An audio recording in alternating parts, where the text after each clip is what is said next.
같이 은혜를 나누고자 합니다.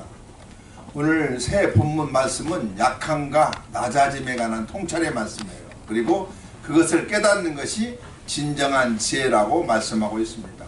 오늘 본문은 죄인 한 사람과 참 지혜자, 또 바벨탑과 나그네에 대한 이야기입니다. 구약의 말씀은 참 지혜에 관한 말씀을 말하고 있습니다. 본문인 전도서는 지혜문학이죠. 따라서 잠언과 전도서와 욥기가 지혜문학에 해당되죠. 지혜문학은 구두전승으로서 아버지가 아들에게 전해줬던 그 왕조 시대 이전의 부족지혜, 솔로몬 시대 엘리트 교육으로 정부 관리를 양성하는 궁중지혜와 또한 왕조 쇠퇴 이후 율법과 지혜의 동격화 및 지혜의 신격화가 이루어지는 신학적 지혜로 나눠볼 수가 있습니다. 그리고 대부분 이스라엘의 제자들은 우주적인 질서와 조화롭게 사는 삶의 방법을 모색하는 사람들이 그러한 사람들이었어요. 그러나 오늘 본문의 말씀인 전도서는 세상의 쾌락과 노동과 부귀와 또한 지혜 등을 모두 시도해 보았으나 결국 죽음이 모든 것을 끝장낸다는 것을 보여주는 그러한 말씀들이에요. 참된 지혜를 찾지 못하는 인간 삶의 허물을 들려주고 있는 것입니다. 오늘 보면 전도서 9장 11절과 12절 말씀이죠. 내가 다시 해 아래서 보니 빠른 경주자들이라고 선착하는 것이 아니며 용사들이라고 전쟁에 승리하는 것이 아니며 지혜자들이라고 음식물을 얻는 것도 아니며 명철자들이라고 재물을 얻는 것도 아니며 지식인들이라고 은총을 입는 것이 아니니 이는 시기와 기회는 그들 모두에게 임함이라고 말씀하고 있습니다. 분명히 사람은 자기의 시기도 알지 못하나니 물고기들이 재난의 그물에 걸리고 새들이 올무에 걸린 같이 인생들도 재앙의 날이 그들에게 호련히 임하면 거기에 걸리니라고 말씀하고 있습니다. 세옹지마 같은 그런 우리 인생에 재앙의 날이 임할 것이니 참 지혜를 깨달지 못한다면 모든 것이 헛되다라는 그러한 전도자의 말씀이에요. 따라서 전도자는 한 예를 우리에게 들려줍니다. 그게 본문 9장 13절에서 15절 말씀이에요. 내가 또 해 아래에서 지혜를 보고 내가 크게 여긴 것이 이러하니 곧 작고 인구가 많지 아니한 어떤 성읍에 큰 왕이 와서 그거를 에워싸고 큰 흉벽을 쌓고 치고자 할 때 그 성읍 가운데 가난한 지혜자가 있어서 그의 지혜로 그 성을 건진 그것이라 이렇게 말씀하고 있습니다. 그러나 그 가난한 자를 기억하는 사람이 없었다 이렇게 말씀하고 있어요. 위험에 처한 성읍을 구원한 참 지혜자를 알아보지 못한 곧 참 지혜를 깨닫지 못하는 우리 인생들에 대한 비유의 말씀이라 이렇게 볼 수가 있어요. 왜 그럴까요? 죄인 한 사람 때문이라고 전도자는 말하고 있습니다. 전도서 9장 16절에서 18절 그러므로 내가 이르기를 지혜가 힘보다 나으나 가난한 자의 지혜가 멸시를 받고 그의 말들을 사람들이 듣지 아니한다 하였노라. 조용히 들리는 지혜자들의 말들이 우매한 자들을 다스리는 자의 호령보다 나으리라. 지혜가 무기보다 나으리라. 그러나 죄인 한 사람이 많은 선을 무너지게 하느리라 말씀하고 있습니다. 참 지혜는 선을 이룰 것이지만 죄인 한 사람이 선을 무너지게 하고 지혜의 음성을 듣지 못하게 만든다는 것이 이 지혜자의 말씀이에요. 우리가 알고 있는 성서 인물들을 바벨탑을 추구하는 그러한 인물과 또한 나그네 삶을 살았던 인물들로 우리가 이렇게 구분할 수가 있습니다. 창세기에서 시작해서 아브라함과 모세, 다윗 등의 구약 성서 인물들과 바울과 베드로, 예수님의 삶에 비쳤던 바벨탑의 삶과 나그네 삶에 관해 들려주고 있음을 볼 수가 있습니다. 나그네는 사회 질서에 순환당하면서도 새로운 세상을 꿈꾸며 미래를 향해 나아간 순례자들을 부르는 명칭이 나그네였어요. 역사를 운영하신 우리 하나님은 각 시대마다 힘의 철학으로 바벨탑을 쌓으려는 악의 제도를 무너뜨려버리고 나그네를 전이대로 삼았다는 것을 우리가 알 수가 있습니다. 히브리인들이 이집트의 바벨탑에서 탈출하면서 생명 공동체를 이룩한 사건이 바로 새로운 세상을 창출한 원형인 거예요. 그래서 기존 민중신학의 민중 개념이 체제였고 내적이고 다소 정적인 성격이었다면 이 나그네의 개념은 보다 급진적이고 체제 자체에 대해서 저항적이며 탈주적인 성격을 지니고 있음을 볼 수가 있습니다. 또한 기존의 민중이 단지 가진 자들의 자리를 차지하기 위해서 싸웠다면 이 나그네는 가진 자와 가지지 못한 자 사이에 골짜기 자체를 메우고 새로운 동산을 건설하는 것이 바로 성경에 나오는 나그네 같은 삶을 말하고 있습니다. 지금 우리 조국 대한민국은 1인당 국민소득 3만 불 시대를 맞이하고 있죠. 4인 가족으로 기준하면 12만 불을 말하고 있습니다. 인구가 5천만 명이 넘는 국가 중에서 7번째로 3만 달러를 넘었다고 이렇게 말합니다. 그러나 소득 불평등으로 인해 체감되지 않고 있음을 볼 수가 있어요. 나그네, 즉 억압받고 고통받고 착취당하고 멸시당하고 힘겨운 삶을 겨우 버티고 있는 사람들이 너무나 많이 있다는 것이죠. 그러나 하나님이 진정으로 사랑하고 하나님이 진정 역사의 진보와 변혁의 맹아로 인정한 그러한 사람들이 있습니다. 이러한 나그네들의 삶이 새롭게 조명되어야 한다는 것이 오늘의 말씀이에요. 바벨탑의 논리를 근본적으로 거부하고 기득권자들의 권력을 단지 승계하거나 탈취하는 것이 아니라 아예 새로운 세상을 건설하는 움직임이 우리 가운데 필요하다는 것입니다. 그리고 바로 이러한 나그네들의 탈주로부터 오늘날의 세상과 다른 세상, 곧 새로운 생명 공동체, 평화 공동체를 꿈꿔야 한다는 것이 믿는 사람들이 해야 할 일이에요. 이것은 예수께서 강야에서 3가지 시험을 이기시고 새로운 꿈을 만들었던 것에서부터 시작될 수가 있다는 것입니다. 그리고 그 시작은 나눔에서부터 시작이 되었어요. 예수께서 제자들과 만든 것은 나눔의 공동체를 만들어 주셨습니다. 하나님은 아파하는 자와 함께 아파하시고 있어요. 나그네로서 짓밟히고 아파하는 사람을 하나님이 함께 아파해주고 그 사람이 계속 질문을 던지다가 결국 새로워질 수 있다는 것입니다. 그 사람을 통해서 세상 또한 새로워져야 한다는 거예요. 아브라함이 바로 그렇게 그랬고 모세가 그랬으며 예수님이 그렇게 했던 사람입니다.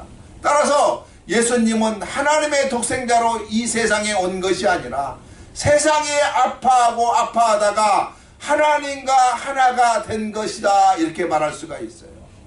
아파하고 끝없이 묻고 회개하며 나그네 삶을 사는 저와 우리들에게 생명 공동체, 평화 공동체를 요청하면서 힘껏 싸우라 이렇게 우리 주님은 말씀해주고 있습니다. 이제 새로운 출애굽 사건이 다시 우리 믿는 사람들 가운데 일어날 줄 알아야만 합니다. 3000여 년 전에 이집트에서 일어났던 그 출애굽 사건이 우리 믿는 사람들의 성도들 사이에 재생되어야만 하는 것입니다. 2000년 전에 갈릴리에서 일어나 지중해 연변에 확산되었던 하나님의 나라 운동이 전 세계적인 차원에서 재현되어야 하는 것이죠. 거대 도시들을 조성한 오늘의 바벨탑에서 탈출하여 다시 가나안 복진 갈릴리로 우리는 갈 줄 알아야만 합니다. 더불어 생산하며 나누는 농촌으로도 우리가 가감히 갈 줄 알아야 해요. 서로 이웃 사촌이 되고 나누고 도우면서 사는 그러한 생명 공동체를 우리 믿는 사람들이 다시금 건설할 줄 알고 이루갈 줄 알아야 하는 거예요. 두 번째로 약한 자와의 연대입니다. 따라서 참 지혜는 약한 자와 연대예요. 일반적인 사람들은 강한 사람에 따라붙습니다. 강한 사람과 연대하기 쉬워요. 여러분 지금 한국 뉴스에서 센세이션을 일으키고 가장 시끄러운 뉴스가 뭔지 압니까? 승리가 했던 뭐예요? 버닝썬 사건이에요. 그렇잖아요?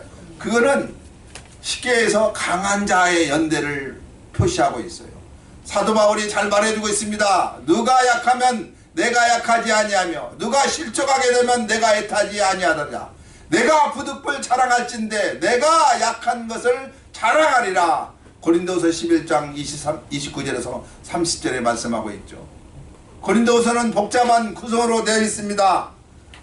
앞부분인 1장에서 9장을 화해의 편지로, 10장에서 13장을 눈물의 편지로 나눌 수가 있어요. 따라서 고린도 후서를 읽을 때는 뒷부분 10장에서부터 읽고 다시 1장부터 9장을 읽으면은 고린도서 후서 이해가 쉬워요. 그러면 왜 눈물이고 화해인 줄 여러분 아십니까?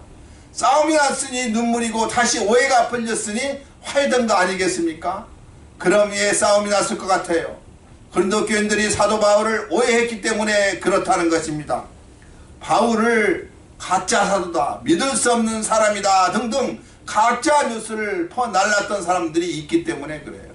우리가 살고 있는 지금 이 시대도 너무나 가짜 뉴스가 많아가지고 심지어는 어떤 사람은 알릴레오라는 진짜 알릴 수 있는 그러한 계기를 만드는 그러한 유튜브를 만든 사람도 있어요. 가짜 뉴스를 전하는 사람들이 바울에 대해서 악평을 하고 이간질을 하니까 고린도 교인들이 바울에 대해서 부정적으로 생각하게 된 거예요. 그럼 이 가짜 뉴스의 근원지는 여러분 누군지 아십니까? 고린도 교회에 침투한 거짓 유대교 교사들 때문에 그렇다는 것입니다. 이들은 율법의 행위로 의롭다함을 받는다는 유대교 전통에 따르는 그러한 사람들이었어요. 예수를 통한 구원을 받아들이지 않는 것이었죠. 따라서 바울은 제자인 디도를 고린도 교회에 보낼 수밖에 없었습니다. 마침내 디도가 돌아와서 고린도 교인들이 모두 오해를 풀고 회개했다는 소식을 그때 전할 수가 있었어요. 따라서 기뻐하면서 써 내려간 편지가 1장에서 9장의 화해의 편지라고 이렇게 볼 수가 있습니다. 그리고 바울은 눈물의 편지 바로 10장에서 13장을 통해서 고린도 교회 교인들이 자신을 오해했던 부분들을 해명하고 있음을 볼 수가 있습니다. 고린도서 12장 1절에서 4절을 보면 개인적인 신비 체험까지 언급했다는 것은 바울이 화가 많이 났다는 것을 보여주고 있는 것입니다. 아무리 본문인 11장은 눈물의 편지죠. 오늘 읽었던 이 우리가 본문 11장은 눈물의 편지입니다. 바울의 울컥한 심정이 오늘 본문 말씀에 잘 나와 있어요. 거짓 유대교 교사들은 용납하고 참 사도였던 자신을 왜 그렇게 믿지 못하느냐 이런 말이에요. 본문 고린도후서 11장 19절에서 20절 말씀입니다. 너희는 지혜로운 자로서 어리석은 자들을 기쁘게 용납하는구나. 누가 너희를 종으로 섬기거나 잡아먹거나 빼앗거나 스스로 높이거나 뺨을 칠지라도 너희가 용납하는도다. 고린도 교인들이 지금 잘못하고 있다 이 말이에요.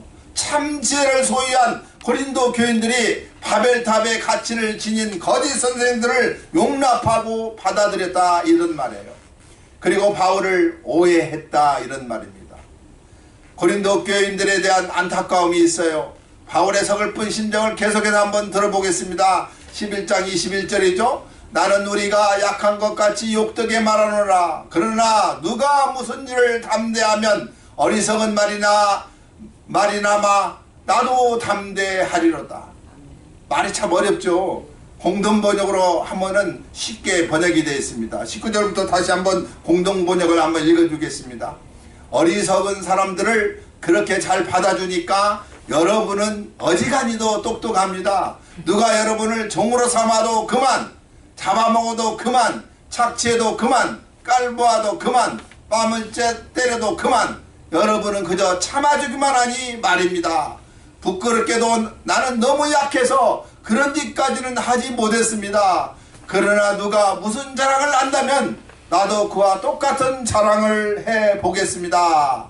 이것은 물론 내가 어리석은 사람이라고 치고 하는 말입니다. 거짓 선생들이 거짓 자랑을 늘어놓고 바울을 비판하고 그릇된 말씀을 전했는데 당신들이 그 말을 참도 잘 믿었다.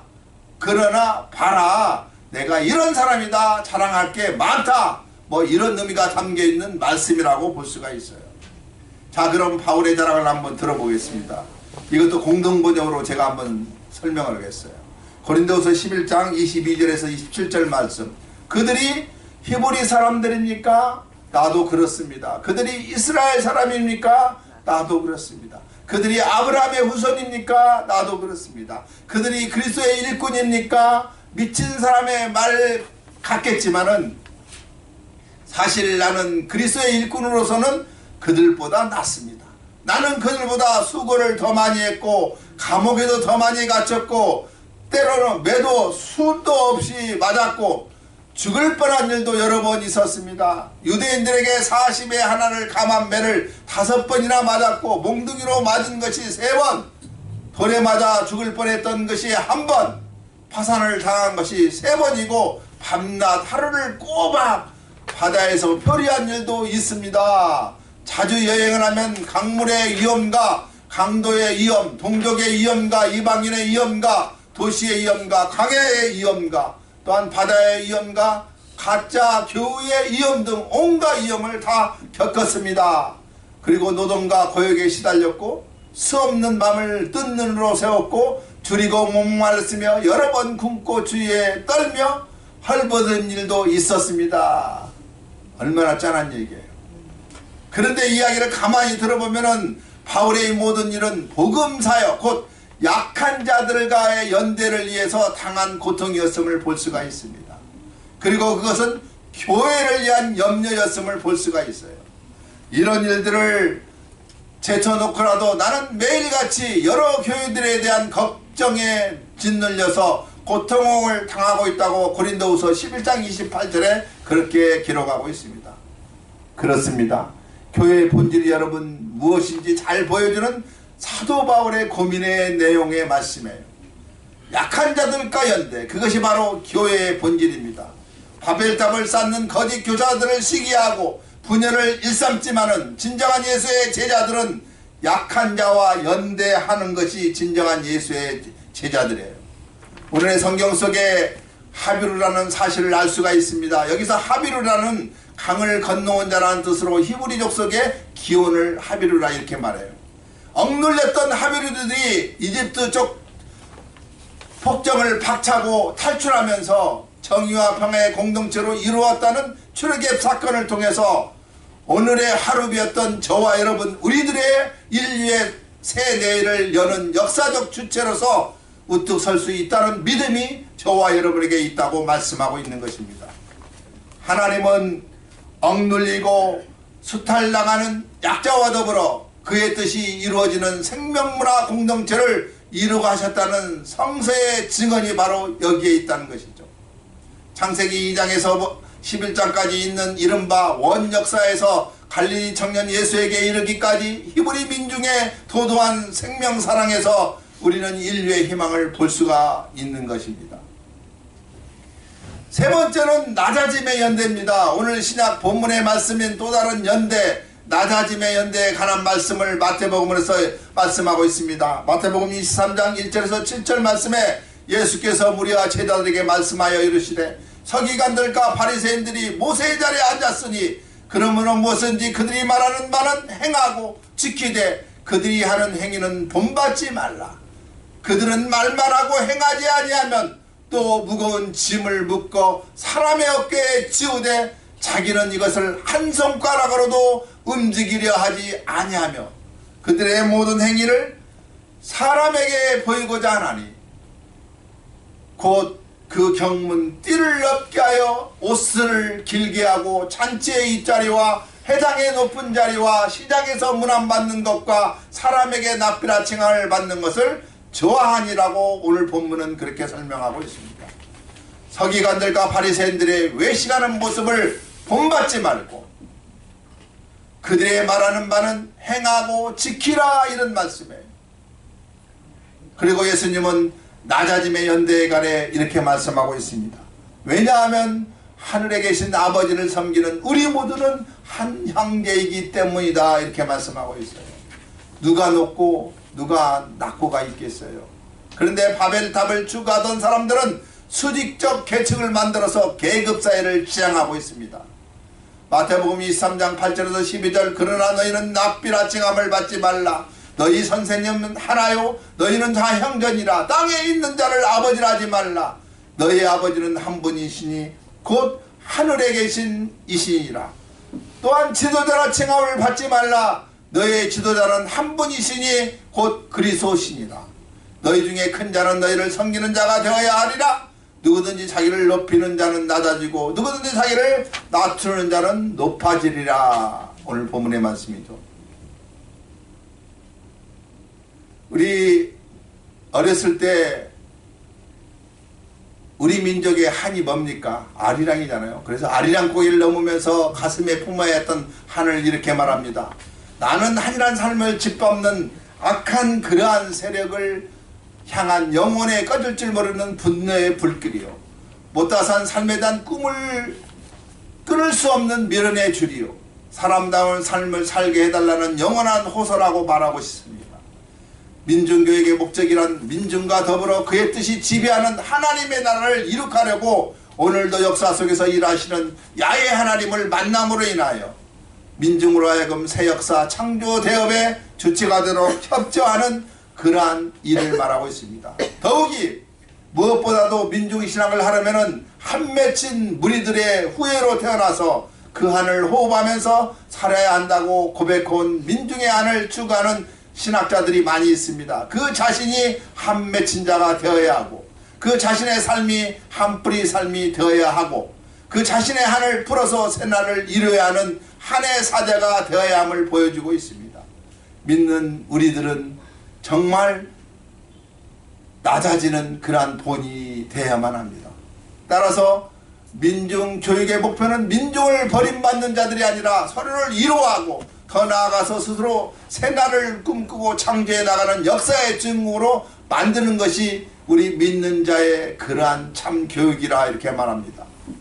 한에 대한 꿈을 단을 통해서 아리랑 고개를 넘어가고 마침내 민중의 부활하는 새로운 역사 새날을 창조하는 것이 우리 믿는 자들이 해야 할 그러한 일이에요. 이러한 맥락에서 민중의 부활에 관하여 이렇게 말합니다. 이렇게 해서 한 맺힌 무리는 하나님의 사랑의 영에 사로잡힌 메시아의 희생적인 도움으로 한을 풀고 그를 중심한 새 공동체에서 새로운 삶을 즐기게 될 뿐만 아니라 다시 한 뿌리 전사가 되어서 세상을 향하여 나아갈 수밖에 없다는 것이죠. 작은 메시아가 되어서 악령 추망의 길에서 나설 수밖에 없는 것이 저와 여러분입니다. 이것이야말로 진정한 예수 그리스도 자녀의 민중의 부활이라 이렇게 말할 수가 있습니다. 마지막으로 약함과 낮아짐의 연대 속에서 우리는 믿음 생활을 할 줄 알아야만 합니다. 사랑하는 성도 여러분, 다양한 삶의 여정을 살아가다가 하나님 나라로 돌아가는 저와 여러분 모두들 마지막 날 부활하는 그러한 소망을 가지고 우리는 믿음 생활을 하고 있습니다. 부활의 아침에 다시 만날 것을 약속하면서 그때까지 바벨탑의 가치가 아니라 나그네의 가치, 참지의 가치인 약함과 낮아짐의 연대를 통해서 우리 주님이 순환을 당하셨던 이 사순절 기간 동안 우리 주님의 순환을 직접 우리의 몸으로 체험하면서 이 세상에서 주어진 사명을 감당하다가 정말 마지막 부활의 아침에 함께 만나는 저와 여러분이 다 되시기를 주님의 이름으로 축원드립니다. 기도하겠습니다. 하나님 아버지 감사합니다. 우리 주님이 이런 고난을 당할 수밖에